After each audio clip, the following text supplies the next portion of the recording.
من يهده الله فلا مضل له ومن يضلل فلا هادي له أشهد أن لا إله إلا الله وحده لا شريك له وأشهد أن محمدا عبده ورسوله سبحانك لا علم لنا إلا ما علمتنا إنك أنت العليم الحكيم اللهم علمنا ما ينفعنا وانفعنا بما علمتنا وزدنا علما ربي يسر ولا تؤسر ربي تمم بالخير أما بعد.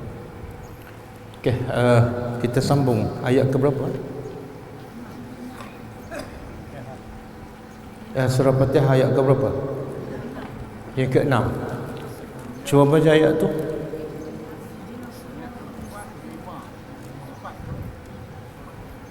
Empat ke 6.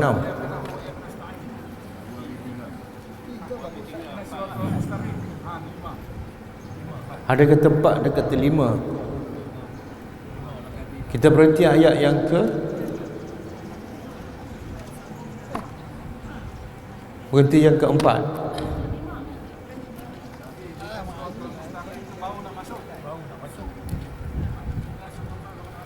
Jadi kita dah sampai iyyaka na'budu.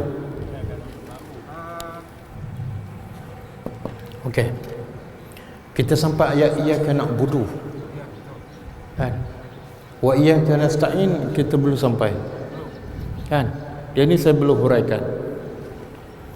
Okey. Jadi ayat yang kelima baru Allah bagi tahu tujuan intipati surah Fatihah. Dan sebenar itulah tujuan manusia dicipta oleh Allah Subhanahu wa taala. Tujuan manusia dicipta ialah untuk beribadat. Dan beribadat itu disebut dalam surah Fatihah ayat yang ke-5, iyyaka na'budu. Allah sebut dalam surah apa ni? Tidak aku ciptakan jin dan manusia melainkan hanya untuk beribadat. Siapa ingat? Siapa tak ingat? Surah Az-Zariyat. Wa ma khalaqtu al-jinna wal ins illa liya'budun.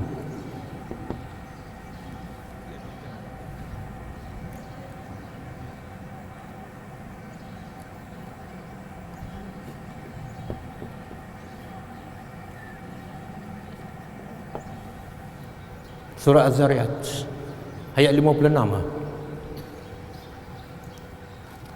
Ayat ini biasa kita dengar daripada ustaz-ustaz, daripada penceramah. Cuba kita faham. Wama, cuba terjemah. Nampak? Tak nampak? Wama dan waw dan ma tidak khalaqtu. Oh, tak nampak ke? Silau.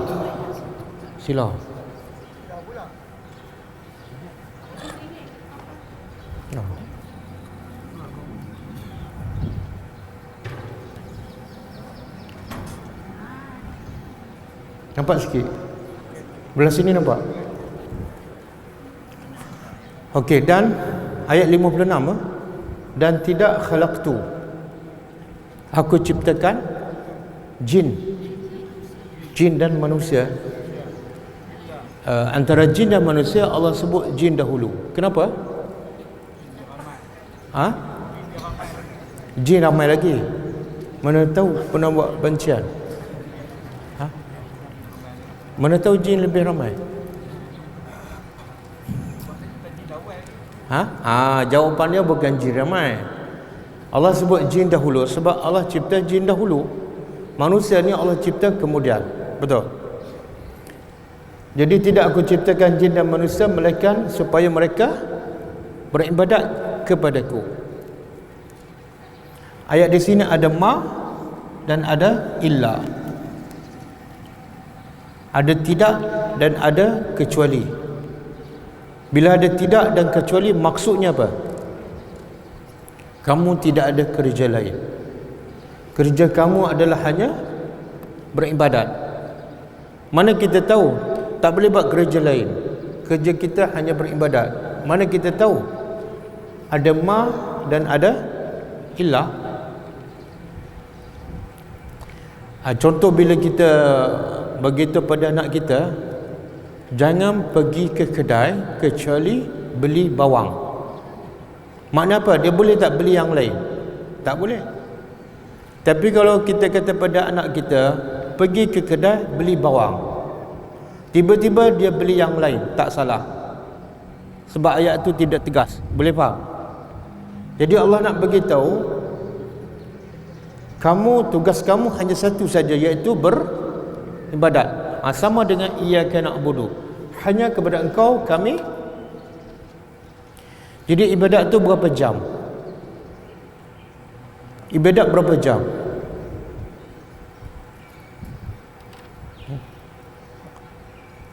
Kita dicipta hanya untuk beribadat, tak boleh buat benda lain. Jadi sepatutnya ibadat tu berapa jam? Berapa? 24 jam lah. Maknanya masa kita pergi bekerja sepatut jadi ibadat. Masa kita jogging sepatut beribadat. Masa tengok TV sepatut ibadat. Tapi masa kita tengok TV jadi ibadat tak? Ibadat. Tengok filem apa? Obat agama. Masa tengok drama tu ibadat tak? Drama apa? Drama apa? Drama apa? Tapi dalam drama tu ada tak wanita yang buka aurat? Ada kan? Tengok tak? Oh, masa ada gambar perempuan tutup mata. Bila tengok benda haram, ibadat ke tak? Tak. Jadi akhirnya ibadat kita hanya sekejap saja, iaitu ketika solat, ketika dalam masjid kan. Sedangkan Allah kata sepatutnya semua hidup kamu adalah beribadat. Okey, saya nak tanya, kenapa ramai manusia tak beribadat pada Allah? Sedangkan tujuan dicipta untuk beribadat, tapi ramai tak beribadat. Kenapa?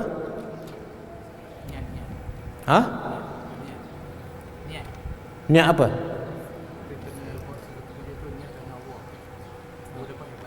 Yalah, kenapa ramai tak beribadat pada Allah? Bahkan dalam hadis Nabi kata dalam 1000 orang, Nabi kata seorang je yang ke syurga. Ini hadis sahih. 999 ke neraka. Jadi dalam 1000 berapa orang yang betul-betul beribadat? Seorang je. Ni dalam seramai ni berapa orang je beribadat?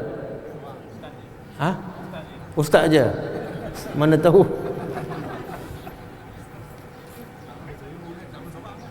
Ini hadis sahih ni. Jadi soalannya, kenapa ramai tak beribadat sedangkan Allah cipta untuk beribadat pada Allah? Cari rezeki. Cuba buka surah ni, surah Az-Zariyat. Lepas ayat ni Allah kata apa? Cuba buka. Ayat 56.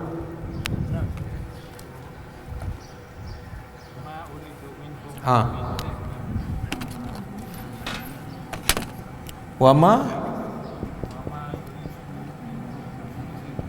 uridu minhum min rizqin wama uridu an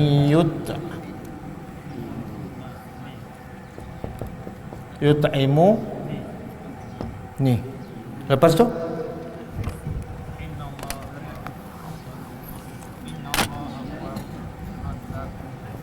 innallaha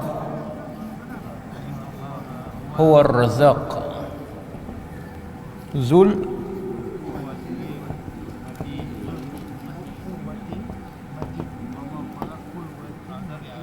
ayat 56 kat 56. Yang ni 56, yang ni 57, yang ni 58. Betul? Cuba faham betul-betul. Kenapa ramai manusia tak sembah Allah? Jawapan apa tadi? Sebab cari rezeki kan? Okey. Kenapa bila dia cari rezeki dia tak sembah Allah? Jawapannya dalam ayat ni. Cuba tengok. Muslimat semua jumpa tak ayat? Jumpa? Cuba tengok sini. Ayat 57, aku tidak ciptakan jin dan manusia melainkan untuk beribadat. Kemudian wama uridu. Cuba terjemah. Tidak aku mahu, kata Allah, minhum, daripada manusia dan jin, min rezkin, aku tak mahu daripada manusia rezeki.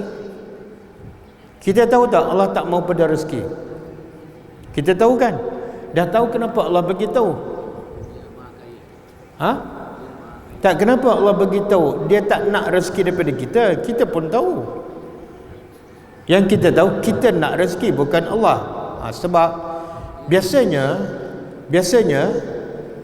kalau kita suruh orang bekerja, kita nak sesuatu tak daripada dia? Nak tak? Nak kan? Contoh orang bekerja dengan syarikat kita, kita terima dia bekerja dan kita nak bekerja, kita nak dia bekerja, kita nak sesuatu tak daripada dia, ya kan? Hasil dia kerja kita dapat duit, betul? Dan dia pun nak sesuatu daripada kita. Jadi bila Allah suruh manusia beribadat, mungkin manusia akan fikir Allah ni sama dengan manusia. Bila Allah suruh, Allah nak sesuatu, maka Allah pun menafikan, walaupun aku suruh kamu beribadat bukan untuk kepentingan aku tak nak pun rezeki daripada kamu. Faham? Lepas tu, dan wama uridu, dan aku tidak mahu pun daripada manusia untuk beri makan pada aku, sebab aku tak perlu makan. Habis kita pun tanya, kalau saya beribadat pada engkau ya Allah, siapa nak bagi rezeki? Allah pun jawab, innallah, tengok, innallah, sesungguhnya Allah huwar razaq, dialah yang pemberi rezeki. Allah suruh sembah dia, kemudian dia beritahu dia akan bagi rezeki. Dan dia zul quwwatil matin, dia yang maha mempunyai kekuatan yang hebat. Okey, apa maksud? Apa kaitan? Allah suruh kita beribadat, kemudian Allah bagi tahu dia pemberi rezeki. Cuba faham apa kaitan? Allah kata dia bagi rezeki, tapi dia suruh kita buat apa? Rezeki adalah rezeki ibadat ke? Ibadat tu rezeki. Cari rezeki tu tak sekarang Allah suruh tak cari rezeki dalam ayat ni? Allah suruh apa dalam ayat ni? Allah suruh beribadat, kemudian Allah beritahu dia pemberi. Sepatut kalau yang sesuai, bila Allah beritahu dia pemberi rezeki, dia suruh kita cari rezeki. Faham?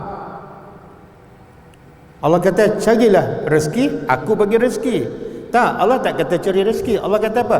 Beribadatlah padaku sebab pemberi rezeki aku. Maknanya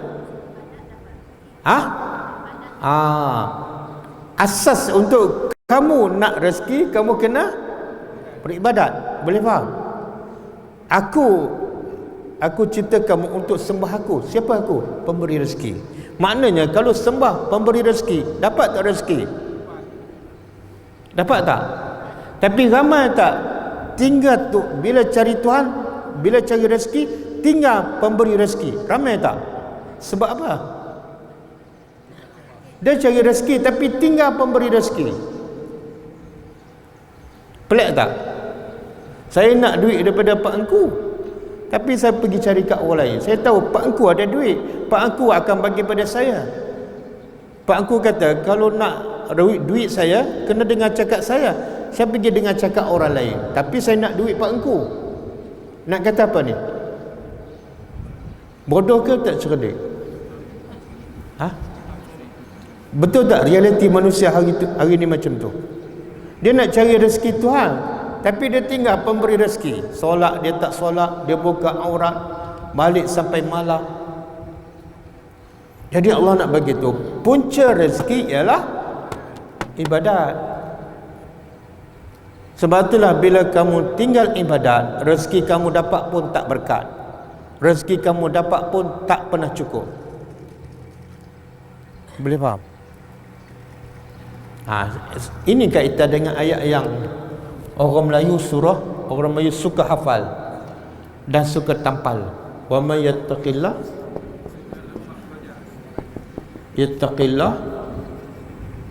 satu, yaj'al lahu makhraja. Yang kedua, wa yarzuquhu min haitsu la yahtasib.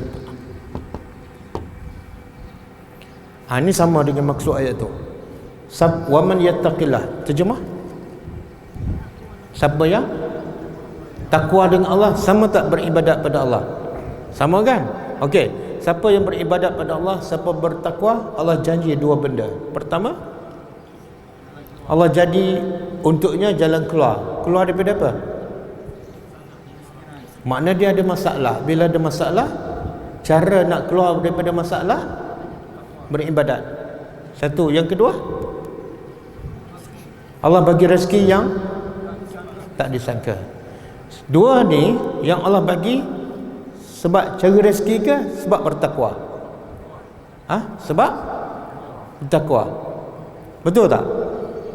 Setuju tak? Kalau bertakwa pada Allah, tak bekerja pun Allah bagi rezeki. Setuju? Tak setuju? Okey, pemuda Kahfi, Allah bagi tak rezeki pada dia dalam gua? Abang-abang yang tak setuju tu, tapi dia hidup tak? Berapa umur dia? Dia boleh hidup, sihat tak? Walaupun dia tak makan. Jadi Allah bagi tak rezeki pada dia? Salah faham kita ialah rezeki makanan. Rezeki ialah hidup sihat walafiat walaupun tak makan.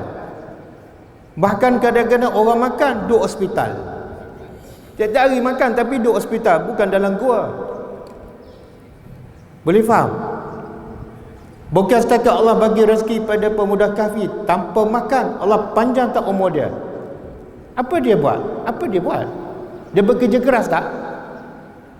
Dia pergi ke gua sebab apa? Sebab perintah Allah. Itulah takwa. Bila ikut perintah Allah, dapat tak rezeki tak disangka? Apa rezeki yang tak disangka yang pemuda Kahfi dapat? Apa dia?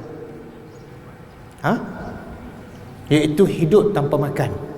Dia terfikir tak? Yang kedua, umur dia terfikir tak umur dia boleh panjang sampai 309 tahun? Terfikir tak? Okey, kita pula, kita bekerja tak cari rezeki? Bekerja tak cari rezeki? Dah makan tak? Umur berapa? Sampai berapa? 300 tahun? 70 tahun kan? Bekerja tak? Cari rezeki tak? Tapi tak sepanjang umur pemuda Kahfi.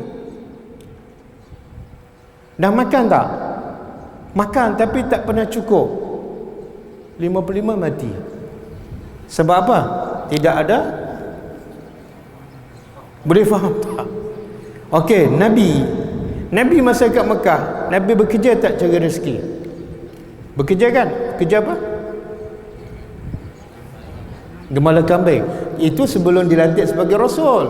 Dah dilantik, Nabi tak bela kambing dah. Nabi berdakwah. Betul tak? Ada kerja lain daripada tu. Yang Nabi berniaga dengan Khadijah sebelum jadi Rasul. Bila jadi Rasul, kerja Nabi berdakwah kan? Berdakwah tu ibadat tak? Allah bagi tak rezeki pada Nabi? Mati tak kebuluran Nabi?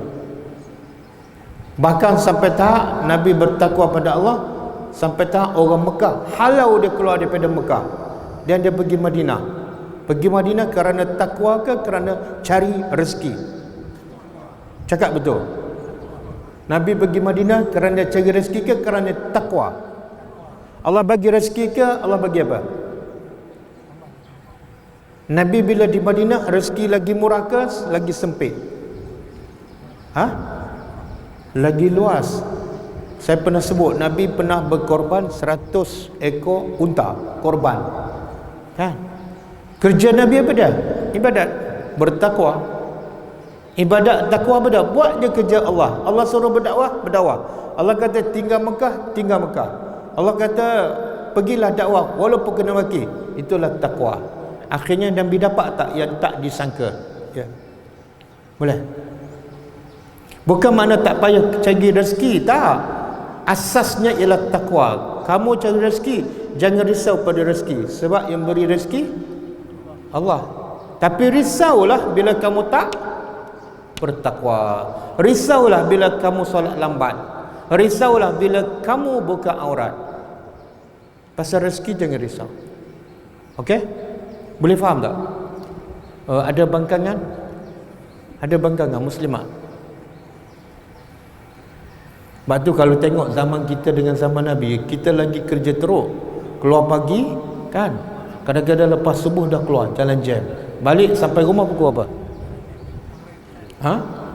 Maghrib sekejap. Kita keluar pagi kan, lepas subuh. Balik-balik sampai rumah maghrib. Sahabat-sahabat bekerja pagi untuk cari rezeki lah. Mereka cari. Tapi keluar pagi tengah hari balik dah. Lepas tu buat kerja dakwah. Okey? Jadi masa kita kerja dengan sahabat kerja, mana lebih banyak? Mana lebih banyak? Kita kan? Tapi kita dengan Abdurrahman bin Auf, mana lebih kaya? Sepatut siapa lebih kaya? Pasal apa dia lebih kaya? Dia kerja sikit je, tak adalah penat sampai sakit jantung. Kenapa dia lebih kaya? Sebab dia ada takwa. Betul? Abu Bakar lebih kaya. Abu Bakar dengan kita, siapa lebih banyak sedekah? Abu Bakar. Abu Bakar dengan kita, siapa lebih banyak kerja keras cari rezeki? Oh, kita. Sebab apa? Kita mungkin kurang takwa. Boleh faham?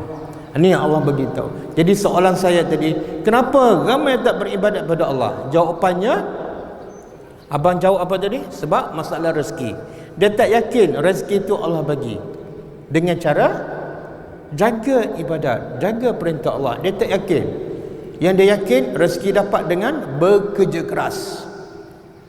Okey, ada soalan?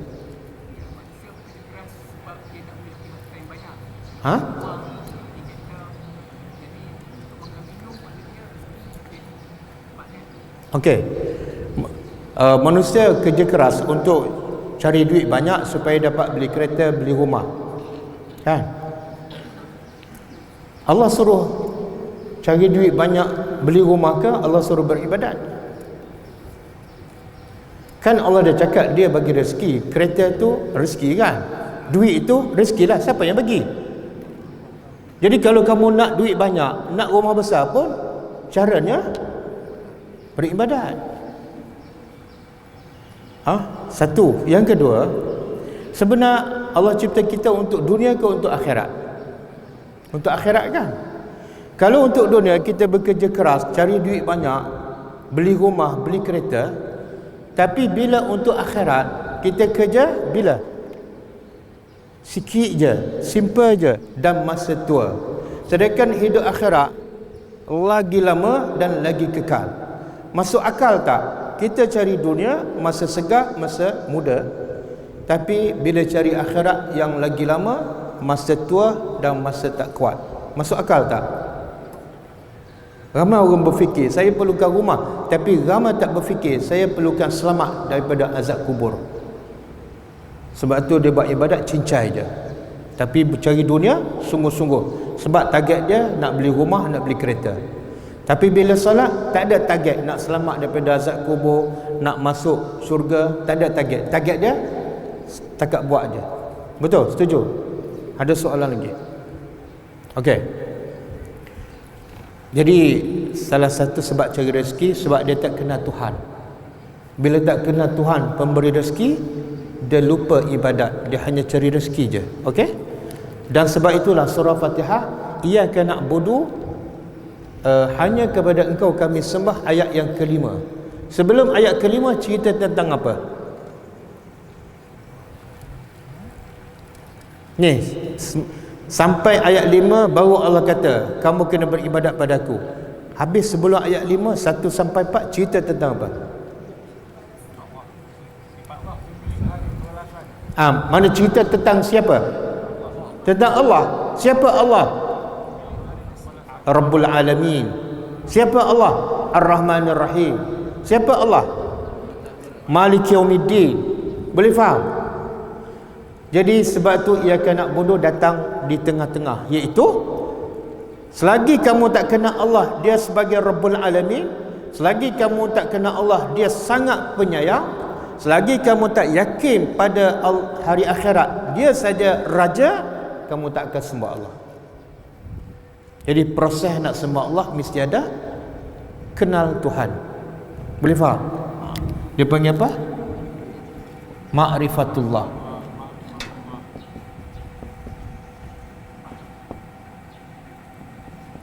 Barulah ibadat.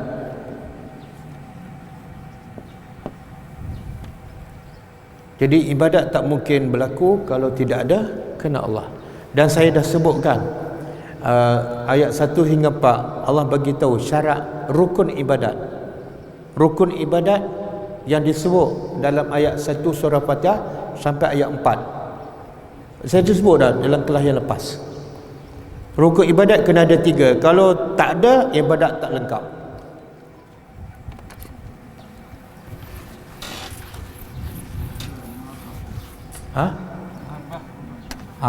Apa dah?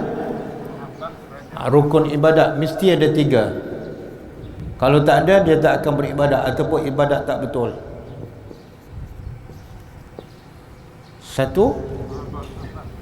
Satu mahabbah. Oh, hari ni mudah padam awak buat lah. Awak buat baru. Oh, lain. Patut rasa lega je. Mahabbah. Mahabbah apa makna? Pada ayat mana ni? Rukun ibadat iaitu mahabbah. Pada ayat yang mana? Alhamdulillah Rabbil Alamin.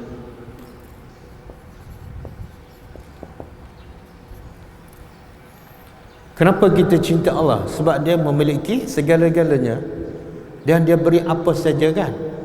Dia manusia, kita akan suka pada orang bila orang memberi. Jadi siapa yang paling layak memberi dan boleh bagi apa saja? Siapa? Allah. Sebab apa? Sebab dia Rabbul Alamin. Daripada sini kita cinta pada Allah sebab dia memiliki semua yang kita nak. Okey, rukun kedua Raja. Raja ni apa? Harap. Mengharap. Daripada ayat mana? Ar-Rahmani. Bila Allah ada Rabbul Alamin, dia penyayang. Jadi kita harap kasih sayang dan cinta Allah. Yang ketiga khauf. Daripada ayat mana? Takut pada apa? Maliki Yaumiddin.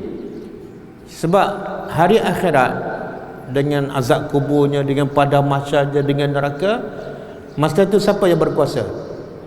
Allah sajakan. Jadi menimbulkan rasa takut dalam ayat Maliki Yaumiddin.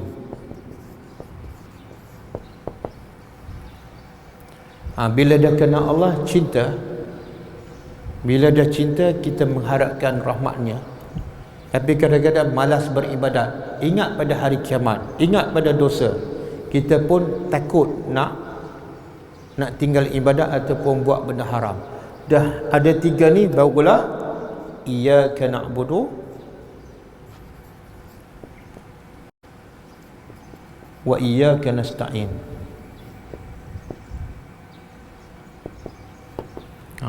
Barulah ada yang keempat, iaitu beribadat.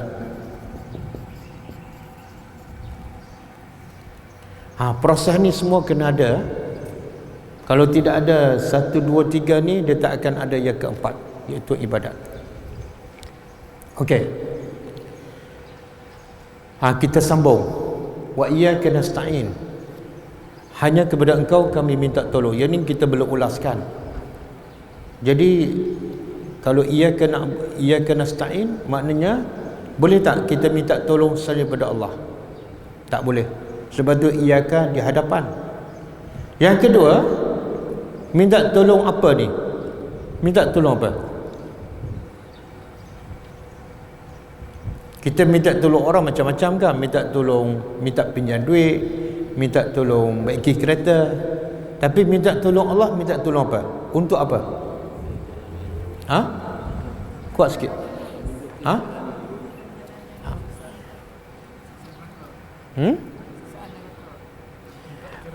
Ni, hanya kepada engkau kami beribadat, kami sembah. Saya nak tanya, nak sembah Allah ni senang ke susah? Senang ke? Nak bangun malam senang tak? Senang ke? Berapa jam bangun? Oh, tak nak bagi tahu, takut riak. Tak apalah. Nak baca Quran sejam 2 jam senang tak? Senang? Susah. Nak berzikir, nak istiqamah, zikir pagi, zikir petang, nak solat duha, istiqamah, nak solat witir 5 rakaat, 7 rakaat, istiqamah, senang ke susah? Susah.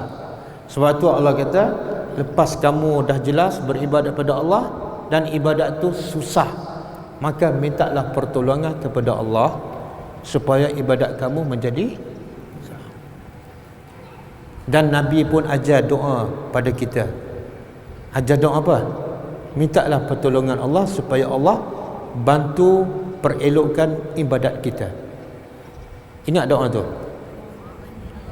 Ya Allah, bantulah aku dalam berzikir pada engkau dan memperelokkan ibadat kepada engkau. Bantulah aku.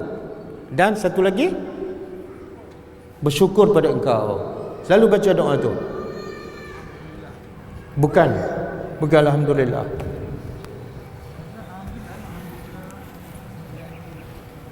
Jadi salah satu cara nak minta tolong Allah, baca doa ni. Apa doa tu? Kuat sikit.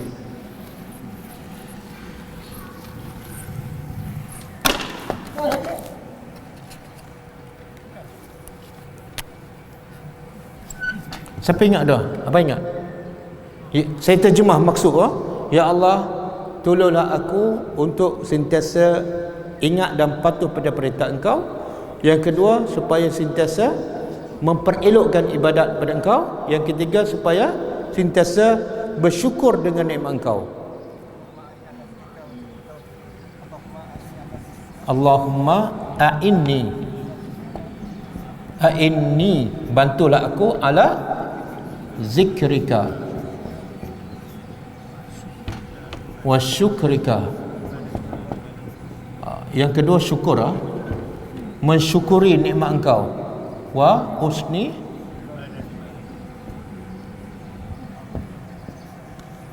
ibadatik. Jadi hadis ni menghuraikan wa iyyaka nasta'in. Kadang-kadang kita nak solat berat, nak pergi masjid berat. Antara cara minta tolong baca doa ni. Allahumma a'inni ala zikrika wa syukrika wa husni. Kan? Ini tiga benda ni yang paling sukar. Apa dah? Pertama, nak sentiasa zikir dan taat pada Allah. Sangat sukar. Kadang-kadang mulut ni terlepas je cakap. Yang kedua, nak mensyukuri semua nikmat Allah kan. Nikmat sihat, nikmat mata, nikmat mulut, nikmat anak, nikmat rumah, nikmat kereta. Kadang-kadang kita kufur nikmat. Dalam rumah bersembang kosong, kufur nikmat.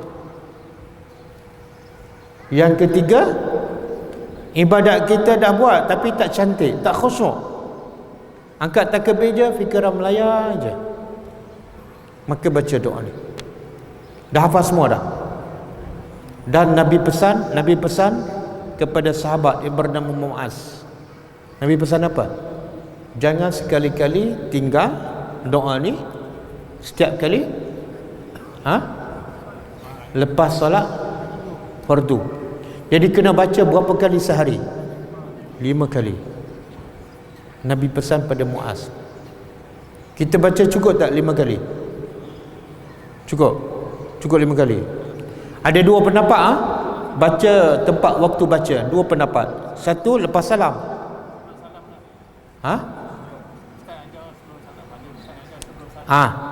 Pendapat kedua sebelum salam. Mana dalam solat?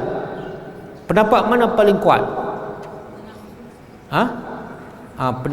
Jawapannya mana doa lebih mustajab? Dalam solat ke di luar solat?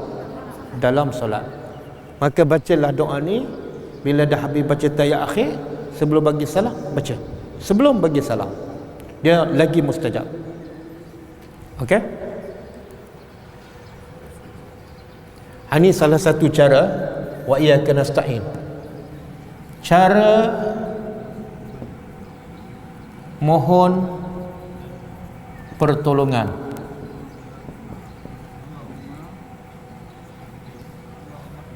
dari Allah. Allahumma a'inni.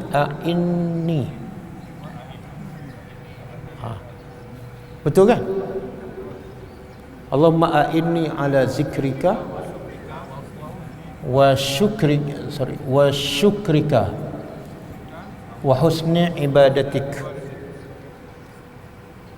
Siapa tak baca doa ni dia sombong. Sebab dia rasa macam tak perlu pertolongan Allah. Boleh Pak Engku? Boleh Okey, cara kedua wa iyyaka nasta'in,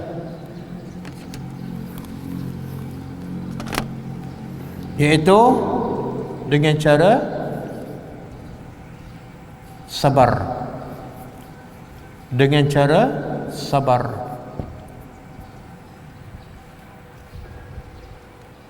Jadi salah satu cara nak beribadat dengan sempurna iaitu dengan sabar. Ada dalil tak? Ada. Allah sebut dalam surah Al-Baqarah, ya ayyuhallazina amanu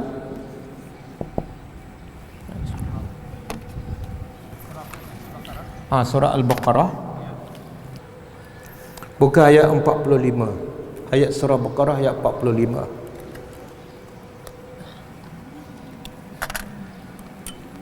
Wasta'inu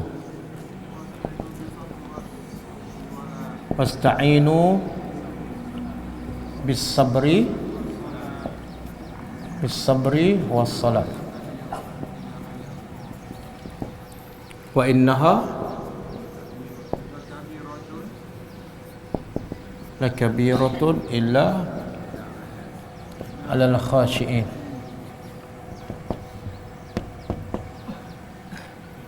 Cuba terjemah. Wasta'inu, tengok Allah kata apa? Hanya kepada engkau kami menyembah dan hanya kepada engkau kami minta tolong. Minta tolong dengan apa? Allah jawab dalam ayat ni. Wasta'inu, mintalah pertolongan bis-sabri, dengan sabar. Yang kedua was-salah. Jadi Allah sebut sabar dulu ke solat dulu? Sabar. Jadi sabar dengan solat mana lebih penting? Sabar dengan solat mana lebih penting? Sabar. Tapi yang mana rukun Islam? Solat. Jadi solat rukun Islam, sabar rukun Islam tak? Bukan. Jadi solat dengan sabar mana lebih penting? Solat pula tadi sabar. Tapi sabar bukan rukun Islam. Tengok Al-Quran. Allah nak bagi kefahaman yang mendalam. Apa dia? Salat rukun Islam. Tapi salat berapa waktu dalam sehari? Berapa waktu? 5 waktu. Berapa jam je dalam sehari untuk solat sahaja? Ha? Sejam 5 waktu. Macam surah apa ni? 3 kul. Ha? Ha? Iyalah. Allah kata minta pertolongan dengan sabar. Kemudian baru sebut. Jadi Allah sebut apa dulu? Sabar. Jadi sabar dengan salat mana lebih penting? Sabarlah, sebab tu Allah sebut sabar dulu. Tapi masalahnya sabar bukan rukun Islam. Jawapannya sebab solat 5 waktu 1 jam je. Tapi sabar kita perlu sabar 1 jam ke 24 jam? Jadi sabar lebih penting sebab dia untuk kehidupan setiap saat. Adapun solat bukan selalu solat. Boleh faham? Satu. Yang kedua, antara dua ni solat dengan sabar, yang mana paling sukar? Yang paling sukar ialah sabar. Ramai orang boleh solat tapi tak boleh sabar. Contoh kan, dia nak solat, imam lambat datang, komat-komat je lah. Tengok tak sabar. Faham tak? Lepas tu imam dah datang, dah solat, baca panjang, dia tak sabar. Besok dia hantar surat layan pada imam, tak sabar. Boleh faham tak? Lepas tu keluar-keluar selipar hilang, celaka. Tak sabar. Ramai boleh salat tapi tak ramai boleh sabar. Sebab tu ada tak ayat fawailun lil musallin, celakalah bagi orang yang salat? Ada? Pernah tak jumpa ayat celakalah bagi orang yang sabar? Tak ada. Sebab bila sabar memang berjaya, bila salat belum tentu. Boleh faham? Ujian besar. Saya pernah tengok orang tengah solat, dia datang lewat. Mana tak sabarlah, tak sabar nak lawan nafsu. Dia datang surau, orang dah habis solat, dia pun solat kat luar. Masa dia solat kat luar seorang tu, ada orang duduk, orang tak berapa waras lah, duduk baring kat situ, dia solat. Lepas tu kawan tu olok kaki, dia pun jak sikit. Kawan tu unjuk kaki, tengok Allah nak uji orang yang solat. Uji apa ni? Sabar ke tak? Kawan tu ulur lagi, dia injak lagi. Kawan tu ulur lagi, dia berhenti solat, dia angkat, dia bagi penampar. Tengok dia tak sabar, lepas solat ke tengah solat. Sebab tu Allah kata dalam surah Al-Insan, semua balasan ahli syurga ialah innama surah Al-Insan.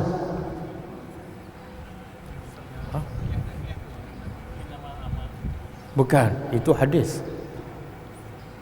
Hafal tak surah Insan? Kalau imam mesti hafal sebab dia baca pagi Jumaat. Ada imam sini? Tak mengaku dah. Apa?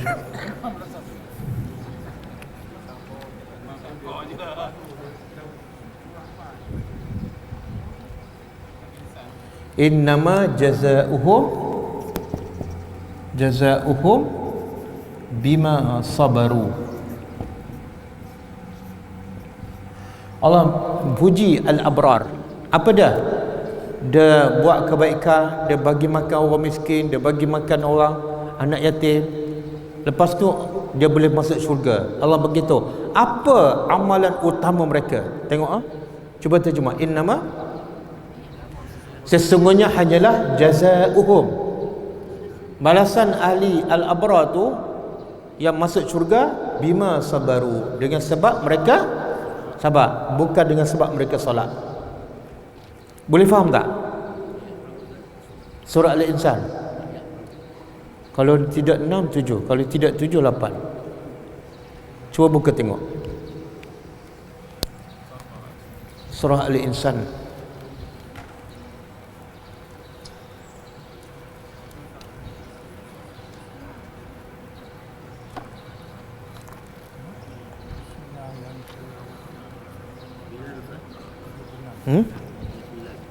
Ayat 9 kan ada. Semua balasan ahli syurga Allah tak sebut sebab solat, tapi sebab sabar. Solat belum tentu dia sabar. Sebab itulah sabar lebih penting daripada solat. Okey? Macam mana ni? Allah kata mintalah pertolongan dalam beribadat kepada Allah dengan sabar. Macam mana tu? Saya bagi contoh. Kalau pak engkau ada barang banyak, saya kata mintalah tolong kepada haji ni. Barang banyak, minta tolong haji ni tolong angkat. Okey? Bila haji tolong angkat, barang tu jadi ringan tak pada pak engkau? Ringan kan? Begitulah. Bila kita nak solat, bila kita nak baca Quran, rasa berat je, tapi kita sabar lawan nafsu, akhirnya solat ibadat menjadi ringan. Tapi kalau tak sabar je, nak cepat sudah, solat jadi bebanan. Boleh faham? Jadi siapa tak sabar, ibadat dia tak sempurna. Okey, yang ketiga, cara nak mendapat pertolongan untuk beribadat pada Allah.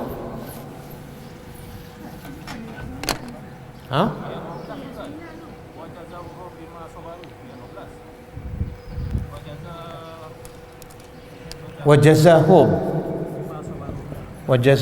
bima sabaru jannatan. Okey, silap tu.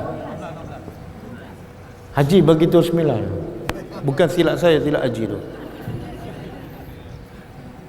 Tengok. Ini ayat dia. Allah membalas mereka bima sabaru, dengan sebab mereka sabar, Allah balas apa? Syurga dan harirah. Semua tu daripada perbuatan apa? Sabar. Boleh faham? Percayalah, bila kita solat, kadang-kadang solat malam tapi tak sabar, kita tak akan berjaya, tak akan dapat syurga. Sebab syurga disebabkan sabar. Okey?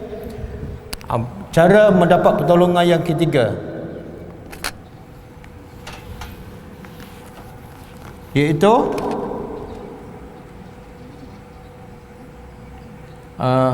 saya tak tahu saya tulis Jawi ke Arab ni. Suka menolong orang. Kan?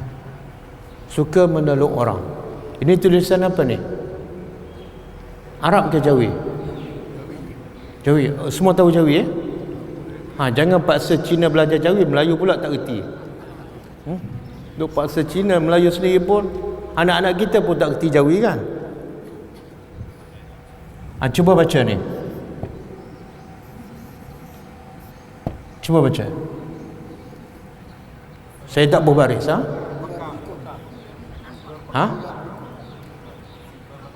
Berbekam ke birabbikum?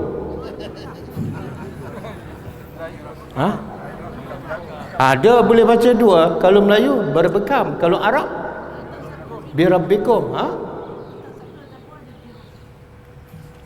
Tak ada. Dia Quran awal-awal baris tak ada, sabdu tak ada. Ni asal bahasa Al-Quran macam ni. Titik pun tak ada. Tapi orang Arab boleh baca tak? Boleh, sebab bahasa dia. Kita bahasa Jawi, kalau tak ada titik boleh baca tak? Tak boleh, sebab ada titik pun tak boleh baca.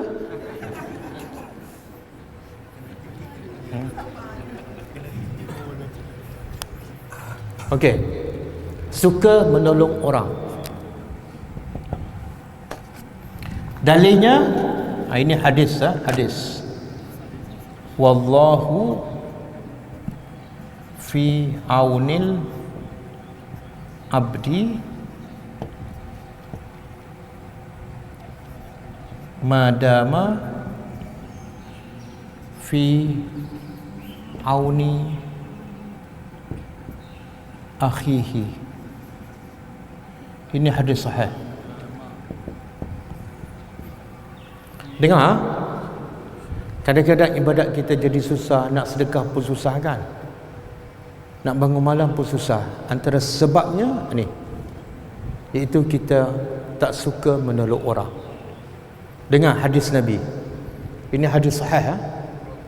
Wallahu fi aunil abdi madama fi auni akhihi. Cuba terjemah. Terjemah Allah fi dalam, aun pertolongan. Allah dalam pertolongan hambanya, iaitu Allah sentiasa menolong hambanya madama, selama mana hamba itu fi auni akhihi, sentiasa menolong saudaranya. Boleh faham? Jadi nak ni, hanya kepada engkau kami minta tolong. Macam mana salah satu cara nak pertolongan Allah? Caranya tolong orang. Kalau kita susah nak buat kebaikan, cuba cek tengok dalam kehidupan kita, banyak tak tolong orang? Kalau tak banyak, itulah puncanya. Boleh faham?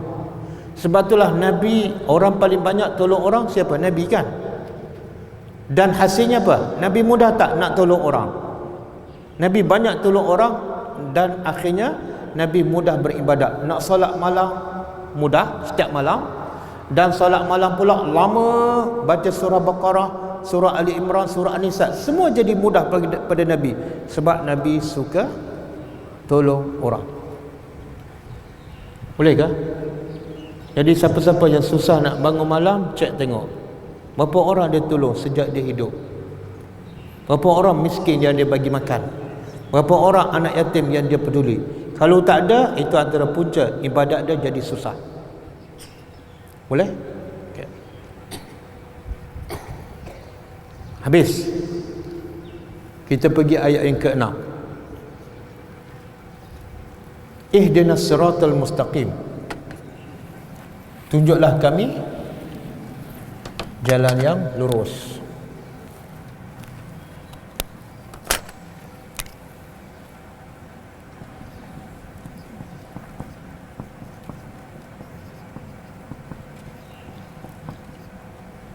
Yang lurus. Ini doa.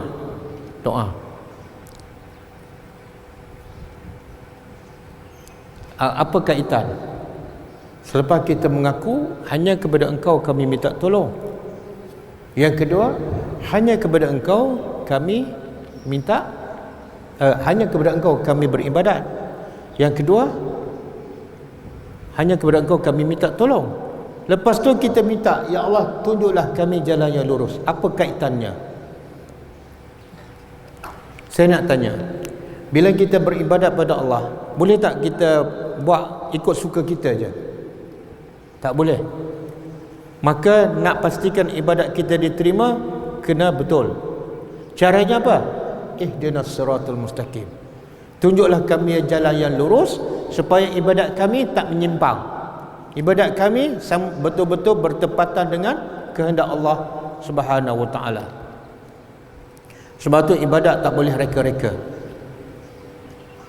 Dan ulama mengatakan, iyyaka na'budu, syarat ibadat ikhlas.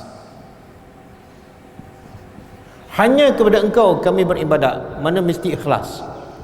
Kalau kerana riak, solat sia-sia. Solat bermusim lagi sia-sia.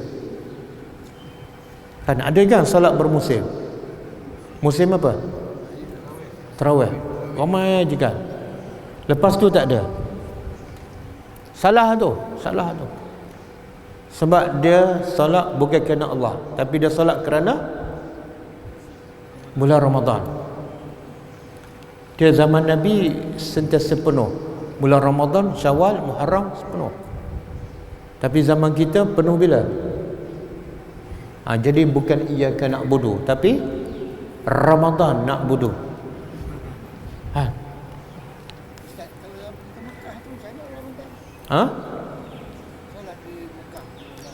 Kat Mekah ramai bulan Ramadan sebab datang daripada satu dunia. Okeylah. Apa dia?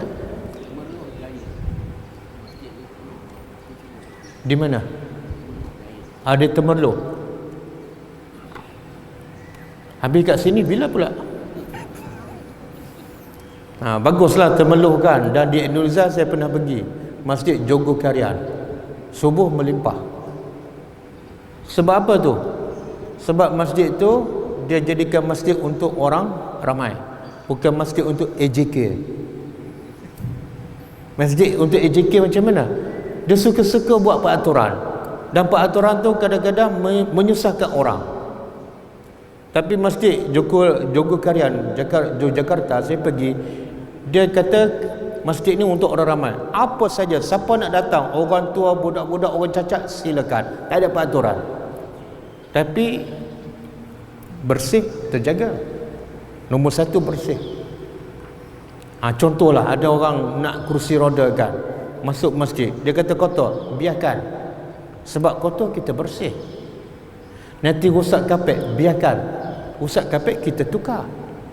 Jangan buat peraturan. Orang cacat, OKU belah sana. Akhir sekali orang OKU pun rasa terpinggir. Besok pun tak nak datang. Sebab apa peraturan? Siapa buat? AJK. Jadi masjid untuk siapa? Buka AJK sinilah. Okey? Jadi syarat ibadat satu, ikhlas. Yang kedua, ni syarat kedua ibadat, iaitu mesti ikut sunnah Nabi. Siratal mustaqim ialah jalan yang lurus. Jalan siapa? Jalan siapa yang paling lurus? Nabi, ulama, tok guru. Jalan siapa paling lurus? Pastilah jalan Nabi. Faham?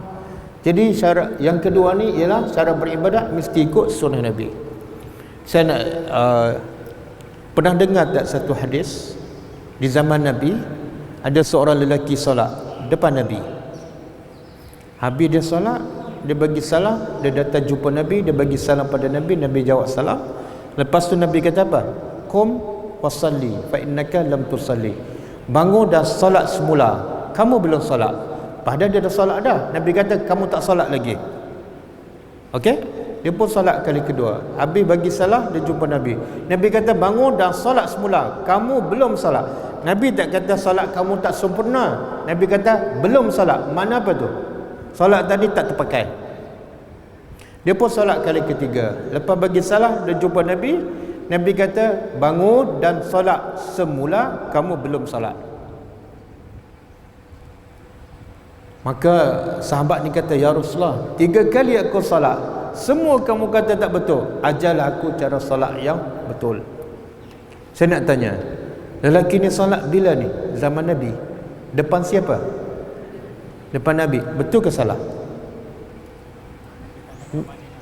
Tak, lelaki ni solat, berapa kali dia solat? 3 kali kan? Depan Nabi kan? Betul ke salah? Betul ke salah? Salah. Sebab tu Nabi kata kamu belum solat. Kenapa solat depan Nabi pun salah? Kenapa solat depan Nabi 3 kali masih salah? Sebab dia tak ikut cara solat Nabi. Maka Nabi pun ajar dia. Bila Nabi ajar cara solat, daripada angkat takbir sampai bagi salam, dia pun solat. Bila solat kali keempat, confirm lulus. Boleh faham? Pengajarannya apa? Solat tak boleh memandai-mandai. Sebab tu Nabi kata sallu kama ra'aitumuni usalli. Hendaklah kamu semua salat sebagaimana kamu lihat aku salat. Jangan ikut imam salat. Boleh faham? Dia tengok imam, imam tak betul. Kadang-kadang dia tengok orang sebelah dia. Orang sebelah dia rukuk macam ni. Ni, rukuk macam ni. Betul ke salah? Salah. Nabi bila rukuk, belakang dia lurus dengan kepala. Kalau letak segelas air, air tak akan tumpah. Bila rukuk macam ni tak betul. Bahkan Nabi kata pencuri yang paling jahat. Pencuri paling jahat siapa? Yang mencuri WMDB ke apa? Yang paling jahat ni. Siapa pencuri paling jahat? Nabi kata pencuri paling jahat. Tapi dia tak masuk akhbar dan tak pernah didakwa di mahkamah. Iaitu dia mencuri ketika dalam solat. Sahabat pun tanya, ya Rasulullah, macam mana dia mencuri ketika salat? Adakah tengah rokok dia ambil wallet kawan sebelah? Tak. iaitu dia rokok tak betul, sujud tak betul. Kenapa pencuri paling jahat? Sebab dia mencuri waktu solat, ringkas, tak ada tamak-ninah di hadapan Allah, dan ketika tengah sembah Allah, dialah paling jahat. Yang merompak rumah kita tak jahat sangat, sebab masa tu dia tak solat kan? Betul? Jadi yang merompak rumah tu dengan anak dia, anak tuan rumah yang rokok tak betul, yang mana paling jahat?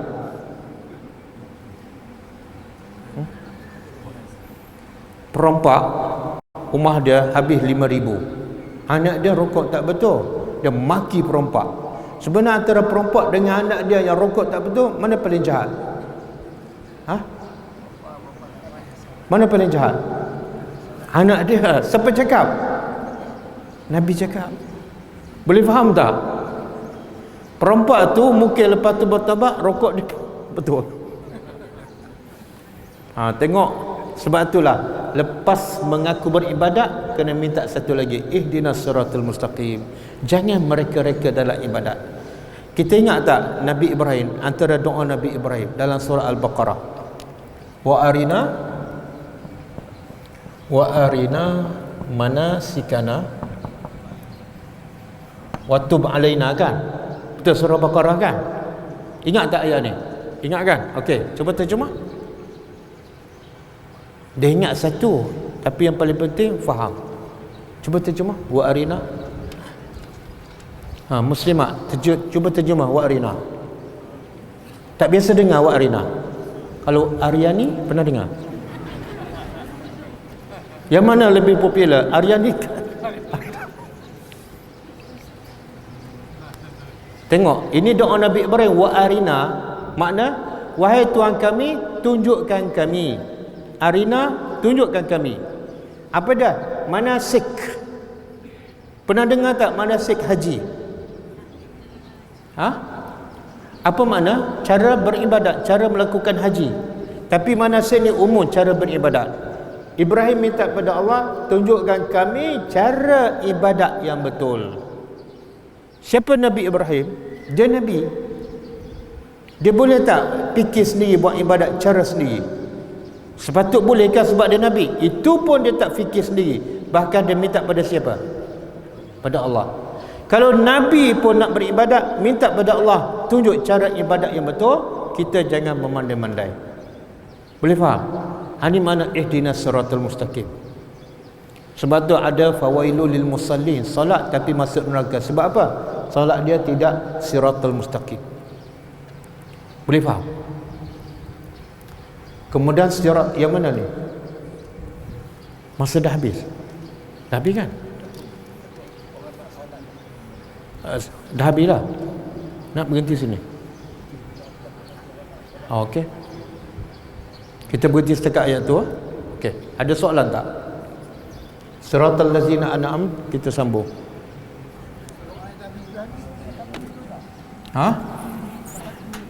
Doa ni panjang.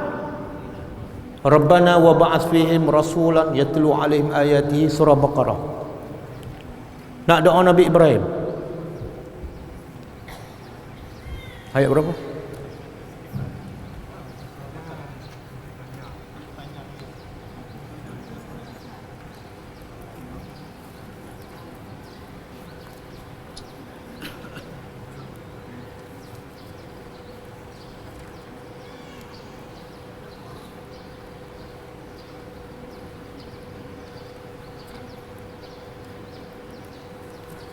Surah Baqarah ayat 128. Rabbana waj'alna muslimaini laka wa min zurriyyatina ummatan muslimah laka wa arina manasikana wa tub alaina. 128. Surah Al-Baqarah 128.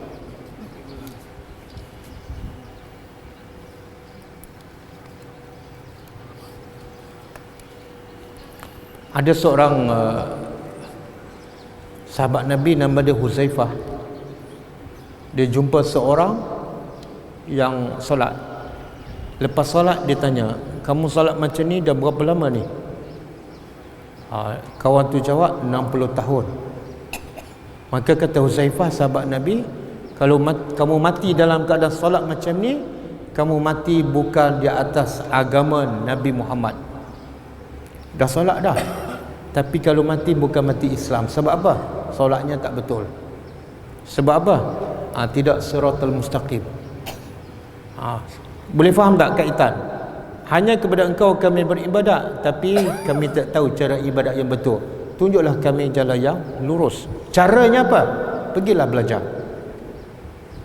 Ada orang bila sujud dia letak siku kan, siku dia letak kat lantai. Macam apa Nabi kata? Macam anjing. Tapi ramai lagi yang solat di masjid macam anjing, sebab tak belajar. Okey, ada soalan?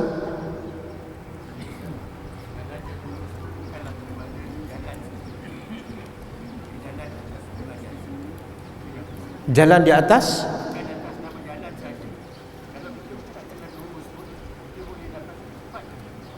Sebab tu lah ada dua tu. Ada dua. Satu sirat, satu as-sirat. Yang kedua al-mustaqim. Sirat apa makna dia?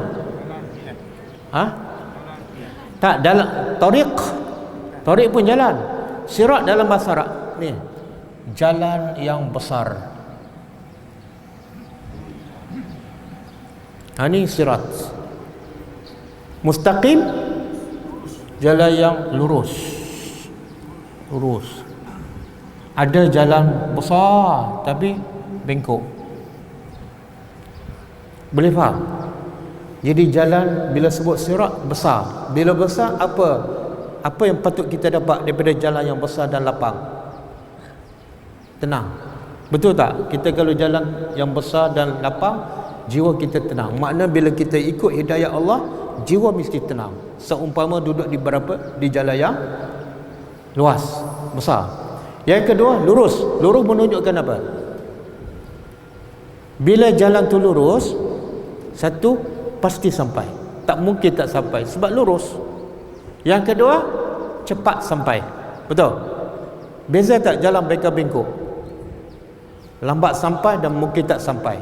Jadi Allah minta jalan yang lapang supaya jiwa kita tenang. Yang kedua, supaya akhirnya kita sampai destinasi. Okey. Ada soalan lagi?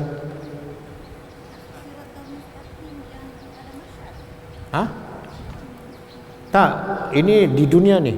Siratul mustaqim makna jalan di dunia. Kalau lepas kat dunia siratul mustaqim, semua ikut perintah Allah dan Rasul. Di padang mahsyar jangan risau. Di padang mahsyar ni jambatan titian sirat halus. Halus macam mana pun, kalau lepas kat dunia, lepas di akhirat. Tapi kalau kat dunia tak lepas, titian sirat besar pun tak akan lepas. Okey? Jadi maksud dalam surah Fatihah ni, ini siratul mustaqim kat dunia, bukan di akhirat. Okey.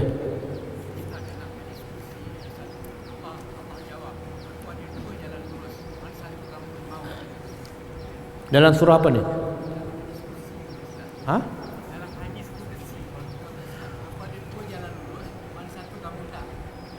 Jalan lurus satu je. Satu.